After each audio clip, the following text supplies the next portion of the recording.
जय श्रीमन नारायण। जो टिप्पणी मैं देने जा रहा हूं वह रामानुज दास श्रीमन गट्टू वेणुगोपाल स्वामी द्वारा दी गई है। अध्याय 12 भक्ति योग श्लोक 9।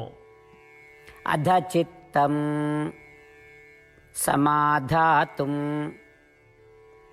न शक्नोषि मयि स्थिरम्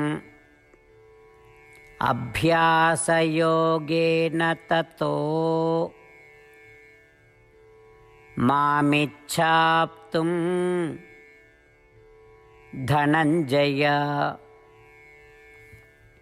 ओम। गीताचार्य श्री कृष्ण परमात्मा अर्जुन सहित हम सभी को भक्ति योग सिखा रहे हैं। परमात्मा कह रहे हैं, अर्जुन, यदि तुम अपना मन एकाग्र नहीं कर सकते और अपना मन मुझ पर स्थिर नहीं कर सकते तो तुम दूसरे तरीके से अभ्यास कर सकते हो। यह कैसे संभव होगा? तुम धीरे धीरे अपना मन इन सांसारिक वस्तुओं से हटा लो। बार बार मेरे अच्छे गुणों का स्मरण करो, बार बार मेरे दिव्य नामों का जाप करो और मुझे पाने की इच्छा को प्रबल करो। इस प्रकार श्री कृष्ण परमात्मा हमें उन्हें प्राप्त करने की एक आसान प्रक्रिया बता रहे हैं। इसलिए आइए अपनी इंद्रियों को अस्थायी सुखों से दूर करना शुरू करें। आइए हम श्री कृष्ण परमात्मा के दिव्य गुणों को बार बार याद करना शुरू करें और आइए बार बार श्री कृष्ण परमात्मा के दिव्य नामों का जप करना शुरू करें और केवल श्री कृष्ण परमात्मा को प्राप्त करने की इच्छा बढ़ाना शुरू करें, जो शुद्ध आनंद के अवतार हैं। श्री कृष्ण परमात्मा के प्रति समर्पण करके अपने जीवन को सार्थक बनाने का प्रयास करते हुए आइए हम श्री कृष्ण परमात्मा के शब्दों को श्लोक के रूप में दोहराने का प्रयत्न करें। अध चित्तं समाधातुं न शक्नोषि मयि स्थिरम् अभ्यासयोगेन ततो मामिच्छाप्तुं धनंजय। श्रीमद् भगवद गीता का संपूर्ण सार श्री कृष्ण परमात्मा द्वारा अध्याय 18 श्लोक 65 से 70 में 8 कार्य करने के लिए दिया गया है। श्री कृष्ण कहते हैं, मुझे वे लोग पसंद है जो इन 8 बातों का पालन करते हैं। मैं उन भक्तों की हर प्रकार से रक्षा करूंगा। श्री कृष्ण परमात्मा द्वारा बोली गई संपूर्ण भगवद गीता को सुनने के बाद अर्जुन कहते हैं, करिष्ये वचनम तव, जिसका अर्थ है, कृष्ण, मैं वैसा ही करूंगा जैसा आप कहेंगे। यही कारण है कि श्री कृष्ण ने अर्जुन को सभी प्रकार की सफलताएं और जीत प्रदान की है। आइए परमात्मा को वचन दे कि हम इन 8 कर्मों का पालन करेंगे।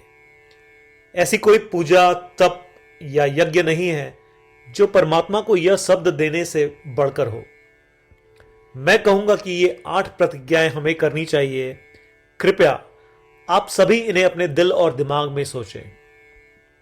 इस प्रकार श्री कृष्ण को अपना वचन देते हुए आइए हम सभी श्री कृष्ण के सुंदर चेहरे को खुशी से चमकते हुए देखें और आनंद का अनुभव करें। जय श्रीमन नारायण। ये है हमारे 8 वचन। हमारा पहला वचन, हे श्रीमन नारायण, जैसा आपने निर्देश दिया मैं हमेशा आपका ध्यान करूंगा और आपके बारे में सोचूंगा। हमारा दूसरा वचन, हे श्रीमन नारायण, जैसा कि आपने सलाह दी मैं हमेशा आपका भक्त रहूंगा। हमारा तीसरा वचन, हे श्रीमन नारायण, मैं अपने सभी कार्य आपकी सेवा के रूप में और आपकी संतुष्टि के लिए करूंगा।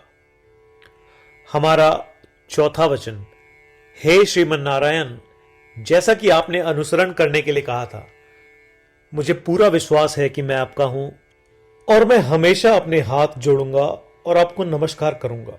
हमारा पांचवा वचन, हे श्रीमन नारायण, मुझे आपके शब्द मामेकम शरणम व्रज याद आते हैं, जो आपने सिर्फ और सिर्फ आपको ही समर्पण करने को कहा था। श्रीमन नारायण, मैं केवल आपके प्रति समर्पण करता हूं। हमारा छठा वचन, हे श्रीमन नारायण, मुझे आपके शब्द मां शुचः याद आते हैं कि आप हमें शोक न करने का आश्वासन दे रहे हैं। मैं अब शोक नहीं करूंगा। हमारा 7वां वचन।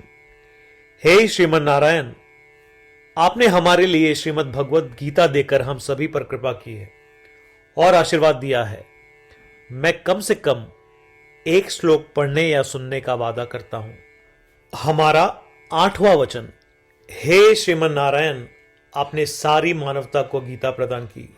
मैं गीता में आपके दिव्य शब्दों को उन भक्तों तक फैलाने का प्रयास करूंगा जो गीता से अपरिचित हैं।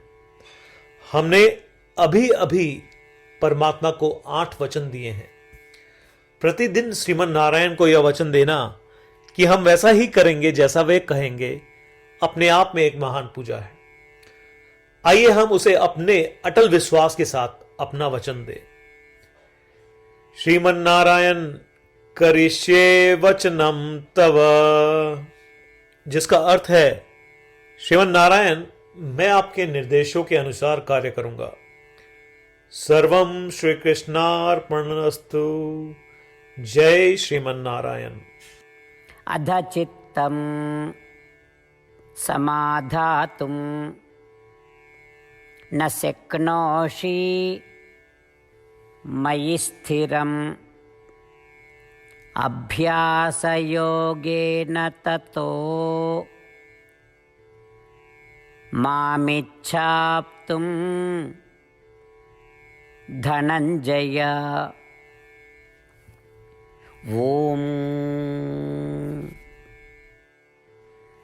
अधचित्तं समाधातुं न शक्नोषि मयि स्थिरम् अभ्यासयोगेन ततो मामिच्छाप्तुं धनञ्जय।